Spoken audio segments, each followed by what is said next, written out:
Welcome to The Explainer. Today, we're decoding the fascinating and honestly sometimes incredibly picky science of feline nutrition. We're going to trace their highly specific nutritional needs right from their very first days at home all the way through to their senior years. Let's jump right in. Here's our roadmap for today.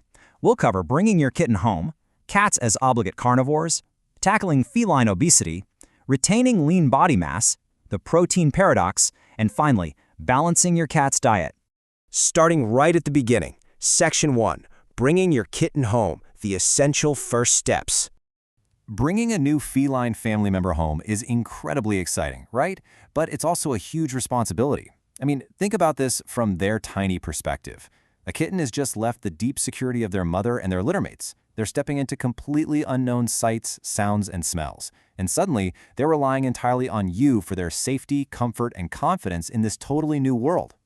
Practically speaking, making this transition smooth means getting right down on their level.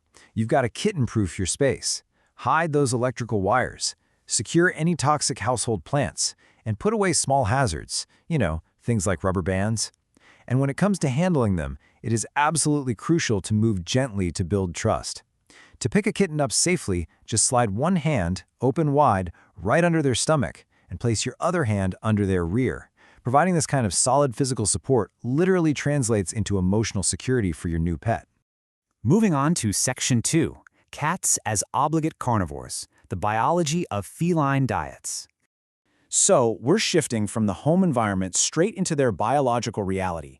Cats are obligate carnivores. Now, this isn't just a lifestyle preference. It means they absolutely must have nutrients found exclusively in animal flesh just to survive. Two of the major players here are the essential amino acids taurine and arginine. Taurine is literally mandatory to maintain their heart health, eye health, and normal growth. And arginine? It's just as critical because it helps regulate toxic ammonia levels in their bodies. Bottom line, they simply cannot thrive on a plant-based diet. The stakes involved in what you feed them are incredibly high, because if a cat doesn't get enough high-quality dietary protein in their daily bowl, their body won't just comfortably adapt to it. No, it will actively compensate by breaking down its own muscle tissue just to survive and meet its daily requirements. Their biological demand for animal protein is completely non-negotiable. But how much protein is the right amount? That brings us to Section 3, Tackling Feline Obesity, a heavy burden on cats. Feline obesity is a massive crisis right now.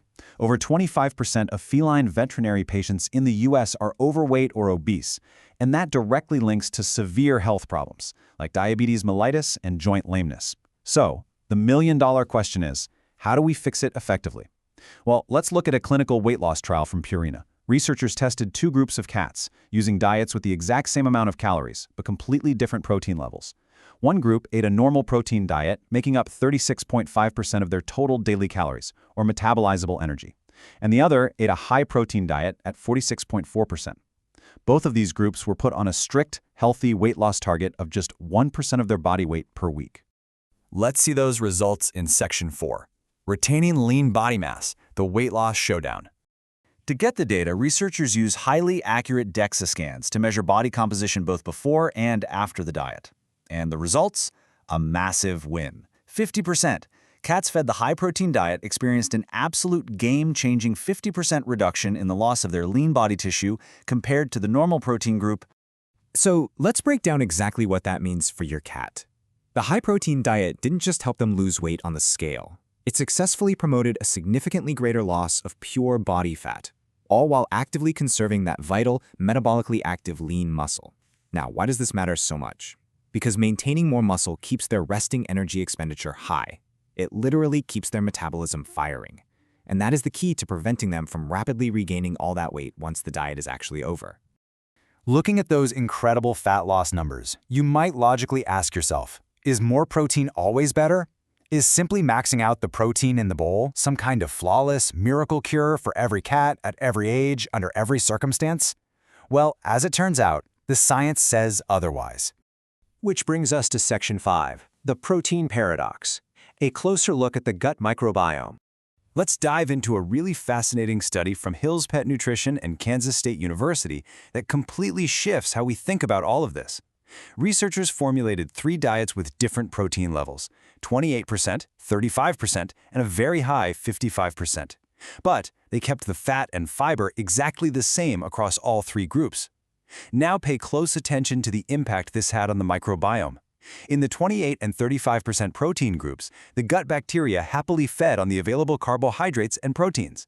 But in that 55% high-protein group, the severe lack of digestion-resistant carbohydrates actually forced the bacteria to change their behavior entirely. They started feeding on gut mucins. Let's map out that biological chain reaction step by step. Step 1. The high-protein, low-carb diet is consumed. Step 2. The gut microbiome is suddenly starved of its preferred food, which is digestion-resistant carbohydrates. Step 3. Just to survive, the bacteria start foraging on mucins. And guys, these are the vital protective mucus layers that line your cat's gastrointestinal tract. Then, Step 4. This extreme microbial breakdown of protein and mucin produces a highly toxic waste byproduct, elevated ammonia. This brings us to a very serious clinical takeaway, that elevated ammonia has to be converted to urea by the liver and then filtered out by the kidneys.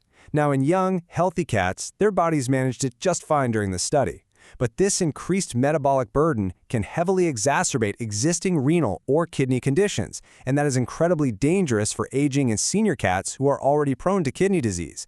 So as it turns out, carbohydrates in cat food aren't just some empty filler. They're actually essential for keeping the gut microbiome balanced and protecting the kidneys from a dangerous ammonia overload.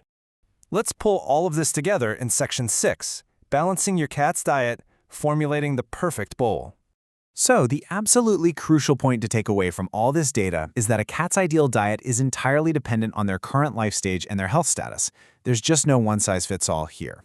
To break it down, growing kittens, they need a minimum of 30% protein to support rapid growth and reproduction phases. If you have an overweight adult cat, they benefit hugely from a 50 to 55% high-protein diet so they can safely drop fat and retain their muscle. But if your senior cat starts developing chronic kidney disease, you actually need to reduce that protein down to around 28% to save their renal system. And for general health across the board, ensuring adequate carbohydrates is vital for keeping that gut microbiome happy and balanced. Of course, you should always consult with your veterinarian to hit these specific targets. And this brings us to our final thought for today. If your cat's complex biological and dietary needs fundamentally shift from their very first vulnerable days in your home right up through the unique challenges of their senior years, is it time for you to look a little closer at the food label today? Thank you so much for joining me for this explainer. I really hope this empowers you to make the absolute best nutritional choices for your feline friends.